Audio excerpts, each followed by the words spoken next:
Hornbill उत्सव निम्नलिखित में से किस राज्य में मनाया जाता है?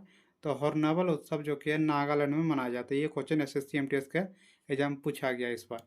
क्या क्वेश्चन था कि हॉर्नबिल उत्सव कहाँ मनाया जाता है? तो नागालैंड में मनाया जाता है हॉर्नबिल उत्सव। चलिए इसका अगला क्वेश्चन पूछा गया था, बाबर निम्नलिखित में से किसका अनुयायी था? तो बाबर जो कि अब्दुल्ला अहार का था। किसका था बाबर अनुयायी? तो अब्दुल्ला अहार का। आप देखिएगा ये सब क्वेश्चन जो कि इस बार एसएससी एमटीएस के एग्जाम में पूछा गया। उसका नेक्स्ट क्वेश्चन है, ब्राह्मण लिपियों को सर्वप्रथम किसने पढ़ा था? तो ये जेम्स प्रिंसेप ने पढ़ा था। किसने? जेम्स प्रिंसेप ने। चलिए इसका अगला क्वेश्चन है, भारत में सार्वभौमिक वैश्विक मताधिकार की आयु कितनी है? तो आप लोग जानते हैं कि भारत में जो कि मत देने का आयु कितना वर्ष है? तो 18 वर्ष है। देखिए इससे क्या होगा कि पॉलिटी से भी इस बार क्वेश्चन पूछा जा रहा है अच्छा खासा। 25 क्वेश्चन में 3 से 4 क्वेश्चन आप लोग को जो कि पॉलिटी से देखने को मिल रहा है। कितना? 3 से 4 क्वेश्चन। तो आप लोग पॉलिटी का अच्छे से पढ़ के जाएगा। इसमें अधिकतर क्वेश्चन जो कि संशोधन से देखने को मिल रहा है और कौन सा जो कि अनुच्छेद से देखने को मिल रहा है। तो अनुच्छेद और संशोधन का आप लोग जरूर पढ़ के जाइएगा। इस बार एग्जाम में अनुच्छेद और संशोधन से क्वेश्चन देखने को ज़्यादा मिल रहा है। चलिए इसका अगला क्वेश्चन है, निम्नलिखित में से कौन सा गोवा का नृत्य है?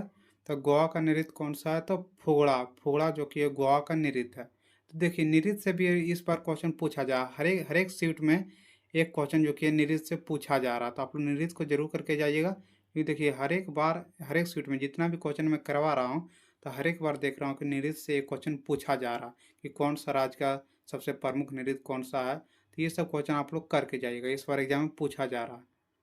चलिए इसका अगला क्वेश्चन है, सितारा देवी निम्नलिखित में से किससे संबंधित है? तो ये कथक से संबंधित है। किससे? कथक से। चलिए इसका अगला क्वेश्चन है, राष्ट्रपति की योग्यता किस अनुच्छेद से संबंधित है?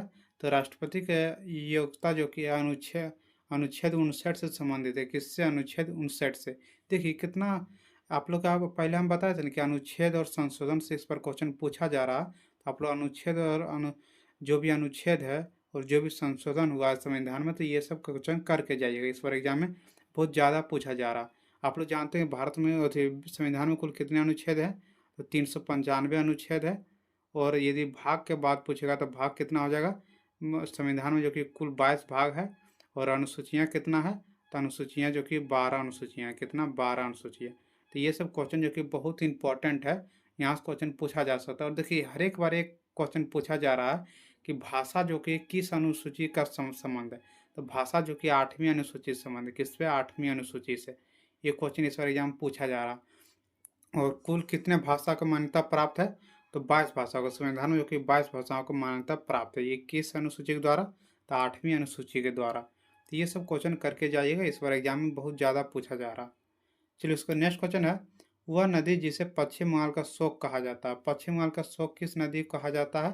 तो दामोदर नदी को कहा जाता है। किसको? दामोदर नदी को।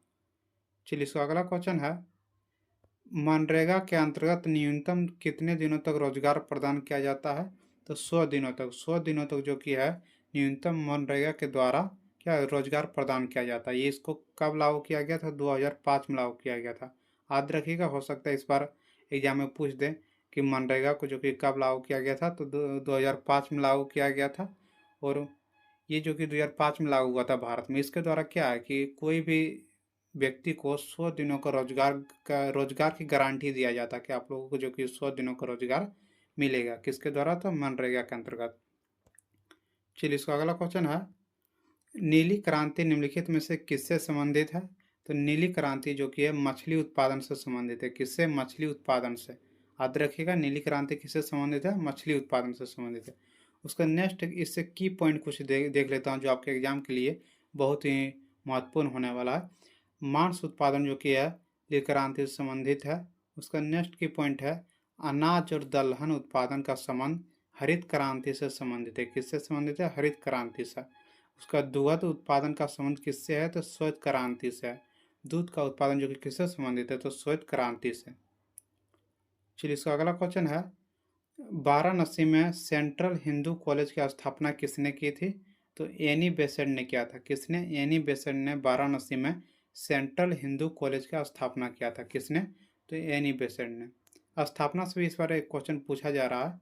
उसका नेक्स्ट क्वेश्चन है, निम्नलिखित में से किस वंश ने विजयनगर राज्य की स्थापना की थी? तो विजयनगर साम्राज्य की स्थापना किसने की थी? तो संगम वंश ने। किसने किया था? संगम वंश ने जो कि विजयनगर राज्य की स्थापना किया था। याद रखिएगा, बहुत ही इंपॉर्टेंट क्वेश्चन ये सब। उसका अगला क्वेश्चन है, पटना की महिमा किस भाषा में पाटन की महिमा किस भाषा में लिखा गया है? तो गुजराती भाषा में लिखा गया है। किसमें? गुजराती भाषा में जो कि है पाटन की महिमा लिखा गया है।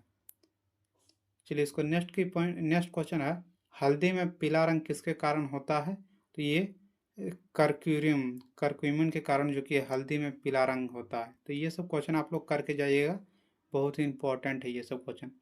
उसका नेक्स्ट क्वेश्चन क्या है, भारत कितने देशों के साथ भूमि साझा करता है? तो भारत जो कि है 7 देशों के साथ अपनी भूमि साझा करता है। कितने देशों के साथ? 7 देशों के। इसका मतलब क्या हुआ कि स्थलीय कितने कितने देश के साथ जो किया है भारत स्थलीय सीमा लगाता है? तो 7 देशों के साथ। और भारत के पड़ोसी देशों की संख्या कितना है? तो 7 है। याद रखिएगा, भारत के पड़ोसी देशों की संख्या जो कि 7 है, याद रखिएगा। और सबसे अधिक सीमा जो कि किस देश के साथ लगाता है भारत? तो बांग्लादेश। और सबसे कम सीमा जो कि है अफगानिस्तान के साथ लगाता है। याद रखिएगा, बहुत ही इंपॉर्टेंट क्वेश्चन है ये सब। चलिए इसका अगला क्वेश्चन है, टमाटर में लाल रंग किसके कारण होता है? तो ये टाइटिन के कारण होता है। किसके कारण? टाइटिन के कारण जो कि टमाटर में लाल रंग दिखाई देता है। चलिए इसका अगला क्वेश्चन है, 2011 के जनगणना के अनुसार सबसे कम साक्षरता वाला केंद्र शासित प्रदेश कौन सा था? तो दादर और नगर हवेली। दादर और नगर हवेली जो कि सबसे कम साक्षरता वाला राज्य था। राज्य नहीं, ये कौन सा केंद्र शासित प्रदेश था। और राज्य पूछेगा तो क्या हो जाएगा? राज्य यदि पूछेगा तो राज्य जो कि है बिहार हो जाएगा। क्या? बिहार हो जाएगा। याद रखिएगा, बिहार। बहुत ही इंपॉर्टेंट क्वेश्चन, ये क्वेश्चन बहुत बार एग्जाम पूछा गया है कि 2011 के जनगणना के अनुसार सबसे कम साक्षरता वाला राज्य कौन सा है? तो बिहार। केंद्र शासित प्रदेश पूछेगा तो दादर और नगर हवेली हो जाएगा। चलिए इसका अगला क्वेश्चन है, मौर्य वंश का संस्थापक कौन था? तो मौर्य वंश का संस्थापक जो कि है चंद्रगुप्त मौर्य था। कौन था? चंद्रगुप्त मौर्य जो कि है मौर्य वंश का संस्थापक थे। चलिए इसका अगला क्वेश्चन है, ईश्वरी प्रसाद किस घराने से संबंधित है? तो कथक लखनऊ घराने से संबंधित है। किससे? कथक लखनऊ घराने से। उसका अगला क्वेश्चन है, अनुच्छेद 343 से अनुच्छेद 351 किस अनुसूची में है? तो 8वीं अनुसूची में। आप लोग कभी बताए थे ना कि 8वीं अनुसूची में क्या है? तो भाषाओं के बारे में, 22 भाषाओं के बारे में उल्लेख किया गया है 8वीं अनुसूची में। ये अनुच्छेद कितना से कितना है? तो 343 से 351 तक है। आप लोग के पहले में मैं बताया हूँ कि अनुच्छेद और संशोधन से इस बार बहुत ज़्यादा क्वेश्चन पूछा जा रहा है। हर एक सीट में क्वेश्चन देखने को मिल रहा है अनुच्छेद से। तो आप लोग अनुच्छेद और जो भी संशोधन हुआ है संविधान में तो उसको करके जरूर जाइएगा। इस बार बहुत ही महत्वपूर्ण होगा आप लोग के लिए। चलिए इसका नेक्स्ट क्वेश्चन है, दिल्ली चोटी किस नदियों के बीच एक जल विभाजन के रूप में कार्य करता है? तो ये सिंधु और गंगा जल निकासी के बीच जो कि है क्या करता है? जल विभाजन के रूप में कार्य करते हैं। चलिए इसका अगला क्वेश्चन है, गुरु तेग बहादुर की हत्या किसने की थी? तो गुरु तेग बहादुर की हत्या जो कि औरंगजेब ने किया था। किसने किया था? औरंगजेब ने किए थे गुरु तेग बहादुर की हत्या। तो याद रखिएगा, बहुत ही इंपॉर्टेंट क्वेश्चन ये सब एग्जाम में बहुत बार पूछा जाता है। चलिए इसका अगला क्वेश्चन है, हाल ही में शिवसेना के प्रमुख कौन बने हैं? तो शिवसेना के प्रमुख नेता कौन बने? तो ये एकनाथ शिंदे बने। कौन? एकनाथ शिंदे जो कि है शिवसेना के प्रमुख बने हैं। कौन? एकनाथ शिंदे। चलिए इसको नेक्स्ट क्वेश्चन है, भारत में हॉकी में अंतिम ओलंपिक पदक कब जीता था? तो भारत जो कि है ओलंपिक में अंतिम पदक 1980 में जीता था। और कहाँ जीता था? तो मॉस्को में जीता था। स्वर्ण पदक जो कि है भारत जीते थे 1980 में हॉकी में। अंतिम ओलंपिक पदक कब जीता था? तो 1980 में। और कहाँ जीते थे? तो मॉस्को में। और कौन सा पदक जीते? तो स्वर्ण पदक जीते थे। याद रखिएगा, बहुत इंपॉर्टेंट क्वेश्चन है, इस बार एग्जाम में ये सब क्वेश्चन पूछा जा रहा है। उसका नेक्स्ट क्वेश्चन है, स्वामी विवेकानंद शिकागो में कब भाषण दिए थे? तो 1893 में जो किया है स्वामी विवेकानंद ने शिकागो में भाषण दिए थे। कब? तो 1893 ईस्वी में। चलिए इसका अगला क्वेश्चन है, इनमें से किसे रोशनी का त्यौहार कहा जाता है? तो रोशनी का त्यौहार जो कि है दिवाली को कहा जाता है। किसको कहा जाता है? दिवाली को जो कि रोशनी का त्यौहार कहा जाता है।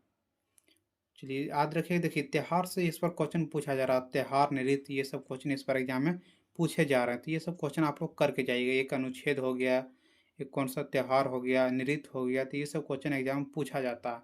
सीजीएल के भी एग्जाम में पूछा गया और एमटीएस के भी एग्जाम में पूछा जा रहा है। चलिए इसका नेक्स्ट क्वेश्चन है 42वें संविधान संशोधन कब हुआ था? तो 1976 में। देखिए एक बार फिर संशोधन चला जाए कि 42वां संविधान संशोधन कब हुआ था? तो 1976 ईस्वी में हुए थे 42वें संविधान संशोधन। तो अब आप लोग को बताएं कि अनुच्छेद जो कि आप लोग करके जाइएगा, बहुत ही इंपॉर्टेंट है, इस बार एग्जाम में बहुत क्वेश्चन पूछा जा रहा।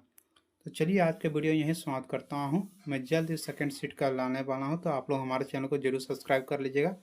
यदि आप लोग वीडियो को जरूर शेयर कीजिए, लाइक जरूर